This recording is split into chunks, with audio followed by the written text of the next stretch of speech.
Okay, so welcome to session 3, and so we're looking at developing the family at the centre approach to faith, and I just happened to stumble across John Roberto, and I thought, what a great opportunity to just ask him a few questions, as he's one of the authors of one of the books that you're reading. So firstly, I wanted to say it's good to thank you for your time. Oh, you're welcome. You're really It's a pleasure. busy, and I don't know, do you want to just say a little bit about yourself and what you do? Sure.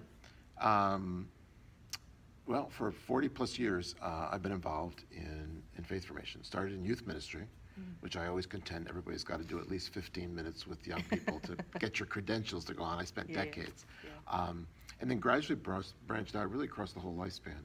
So even when we taught youth ministry courses and developed youth ministry programs, we were always developing kind of our approach to youth in the context of their families, in the context of their faith communities, so that it was always a broader approach than just peers. It was always peers, family, intergenerational.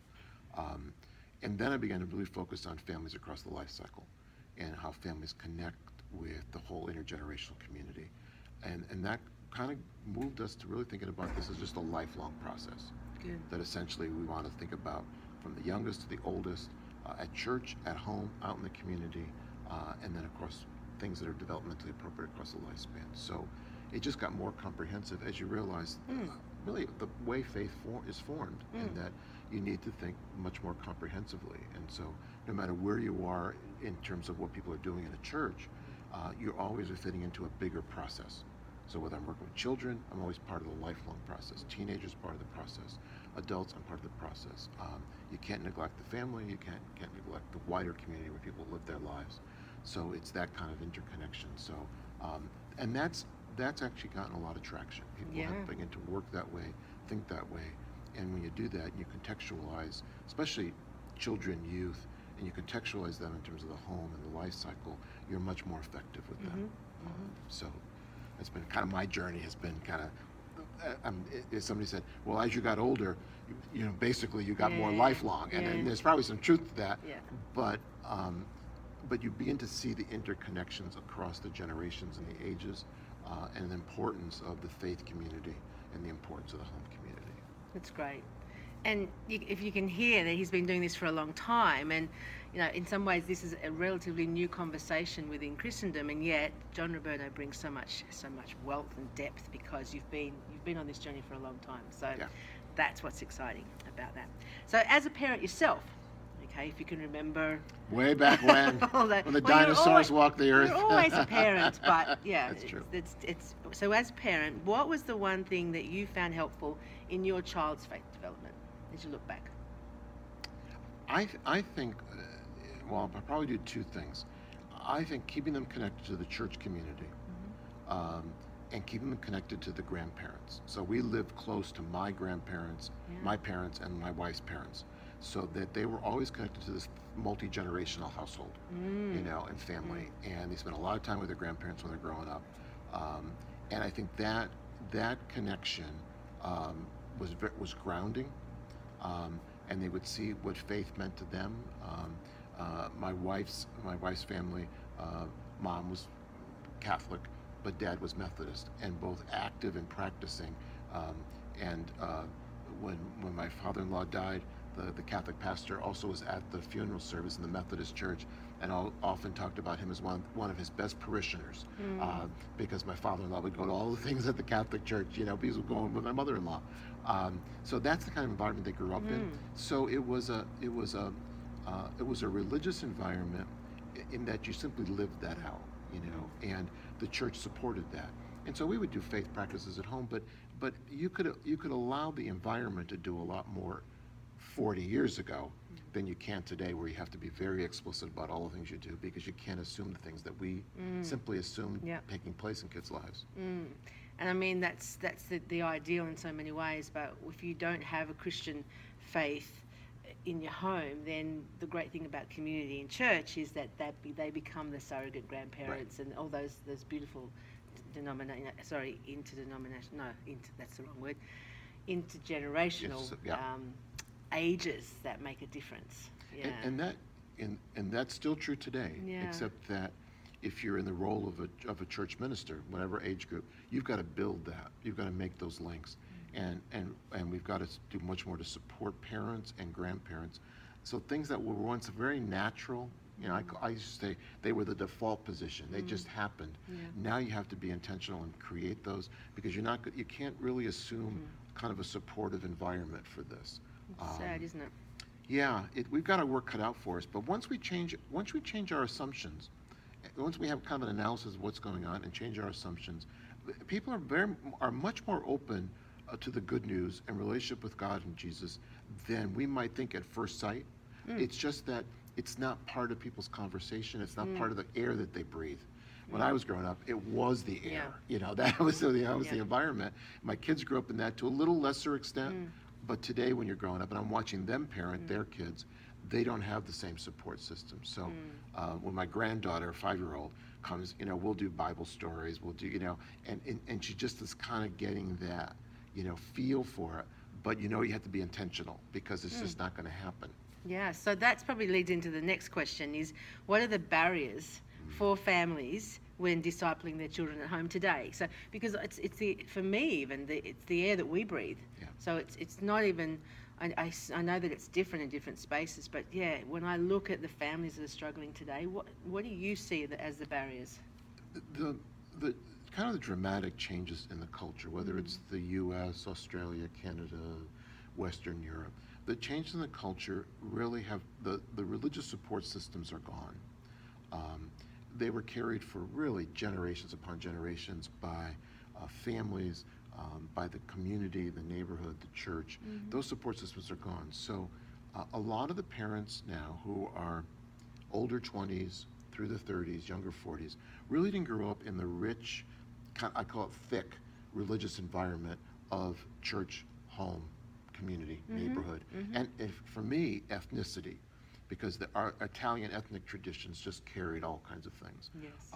In terms of religious practice. So a lot of parents just don't have that memory, don't have that experience to bring. And so we have to provide these environments where they can get those experiences. So they don't feel confident, they don't feel competent. And we misread that as unwilling. Yes. And I think that's the misread, is that, well, they're unwilling to do it, they're too busy with their lives. No. People make time for the things that are important to them. And no, they may not be have as much time as I did when I was a parent, or my grandparents, my parents and grandparents had. That world is different. But they prioritize, they make time, and things that are really important, especially for their children, they will make time for those things. So I think sometimes we look at the lack of competence, the lack of confidence, and say they're unwilling. And we've got to just turn that formula around and say, we as church community, we want to support and encourage you. We've got your back. Wherever you may be on the religious spiritual continuum, from, not at all to vibrant, we're going to encourage and support you.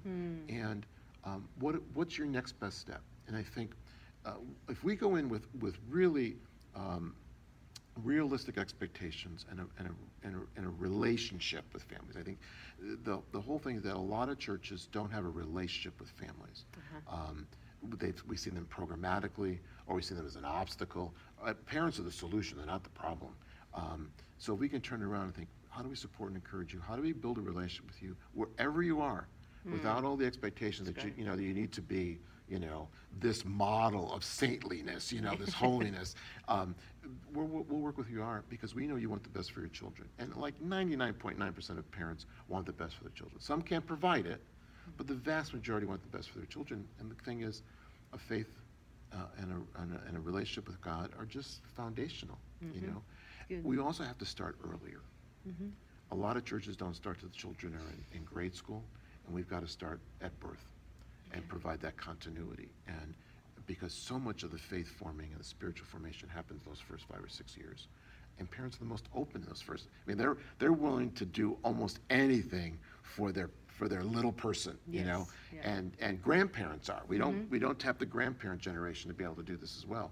They'll do anything for their grandkids. So we need to just start really early and marshal all the resources, bring them all together that we can. And parents need to know from day one, we're with you on this journey. Wherever you are in your walk with God, we're with you. Yeah. And that's not the message you usually get from churches. So you've talked about environments, that we need to create, and how do we support them, and that we're with them, and yet often what we've talked about is that the church has taken that responsibility from parents and disempowered them in so many ways. So how do we give that back? How do we be effective in really empowering parents to do that? I would start to give back, if you will, some of the things that we are doing for parents. My starting list would be around things that parents already have some familiarity about doing. So, for example, to introduce a prayer before a meal is a very low bar, kind of like you don't have to know a lot of theology to be able to do that. To serve somebody in need or participate in a community-wide service part, things that are very, very doable, that build confidence step by step. Without going to, okay, we want you to do a spiritual practice every day. We're going to get there. But can we start with things that you already know how to do and show you that God's at work in those things? So the way you eat. Can we also find, like, I recommend to parishes all the time, churches, that they be able to surround people using some digital content and the digital tools with things that moms and dads can do in the times in which they're waiting for their kids. I always say here in the States, moms and dads, besides driving their kids, they spend a lot of time waiting for their kids at practices and all that kind of stuff. So can we put some things that are just enriching them, the 5-minute video, some how-to things.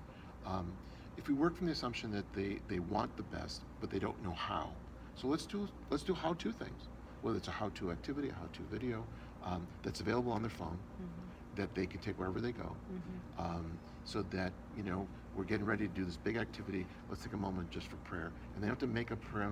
They could just tap their phone and say, okay, let's just pray for our family. Here's our church prayer for families. Let's pray that together. And start these little micro traditions that start to infuse the day with these God relationship activities that they can do, they know how to do. We just have to resource them. So I like to say, God's at work in their lives. We need to pay attention to how God's at work in their lives, and then find the things that they can do that are the most doable and practical, that help them recognize God in their daily life. Whether it's mealtime, car time, waiting time, bedtime, accomplishment time, any of those kind of things. Just the accumulation of the 4 or 5 minutes over the course of the week and the month adds up. I'll tell people, like, when they're doing something for Lent, I say, you need to think about putting a Lenten activity online for every day, 5-minute activity for families, but it's got to be either delivered through e-newsletter, text, or just on the website. You connect people. But 5 minutes for 40 days is 200 minutes. That's building. After 40 days, you can build some patterns. Yes, that's great. You could be teaching children the Our Father. You could be doing all kinds of things in those 40 days. But it's doable. And so sometimes I think we go way up here to the top and say, okay, we're going to get parents up. Let's just pick up people where they are and move it into the fabric of their everyday life. That's good. See, just what is it? 13 minutes with John, and already it's already kind of ideas are flowing. So I know that you're going to have a great session in this time, and I'm really thankful that you're willing to spend 13 minutes with us. Thanks. Pleasure. Thanks.